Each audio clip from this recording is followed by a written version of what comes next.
ঘোষক এদেশের স্বাধীনতার একমাত্র নেতা বলে ঘোষণা করবে, ইতিহাস বিকৃত করে শুধুমাত্র একজনকে নিয়ে পরিচয় দেওয়ার চেষ্টা করেছে। আজকে কোথায়? কোনো কিছু না। ইতিহাসের সত্যতা কোনদিন কেউ থাকতে পারে।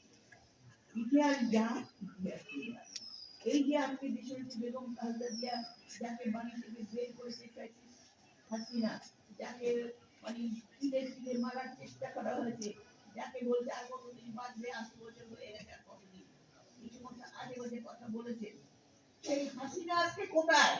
আর দেশের যে বেগম খালেদা জিয়া আজকে যে সম্মান পেয়েছে সারা বিশ্বে, সারা বিশ্ব আজকে আলোচিত একজন নেত্রীর নাম, সে নেত্রী হলো বেগম খালেদা জিয়া।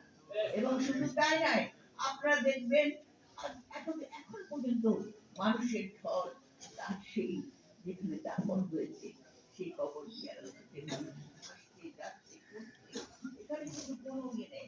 এত ভালোবাসা, বড় সম্মান, মানুষের বুকের ভালোবাসা আস্থা তিনি আজকে চলে গেছে। কিন্তু চলে গেল, আমাদেরকে মনে রাখতে হবে, আমরা যখনই যেখানে আমরা যখনই আমরা যে কাজকে করি না কেন, আমাদের মনে রাখতে হবে আমাদের আপনারা সামনে নির্বাচন, আমরা যাচ্ছি এবং সে তার জন্য দরকার আছে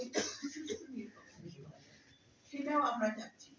যে কারণে দেখবেন আমাদের তরফ থেকে কোন রকম নির্বাচনী আচরণ যাতে কোনো লঙ্ঘন হয় সেগুলো কিন্তু আমরা করছি না, কিছুই করছি না। কারণ আমরা চাই জনগণ ভোট দেবে সেই হবে প্রকৃত জবাবদিহি সরকারের একজন প্রতিনিধি। সেখানে আমরা দেখতে পাচ্ছি কেউ কেউ উপহার দিচ্ছে, কেউ নানাভাবে বিভিন্ন ভাবে বিভ্রান্তিমূলক কথা বলছে, এইভাবে জনগণকে বিভ্রান্ত করার চেষ্টা করা হচ্ছে। উপহার দিয়ে মানুষকে লোক দিচ্ছে, লালসা দিয়ে মানুষ মানুষ তাই বোনেরা ভাইয়েরা, আমি শুধু একটা কথাই বলবো, বেগুন দিয়া চিরদিন সংগ্রাম করে আমি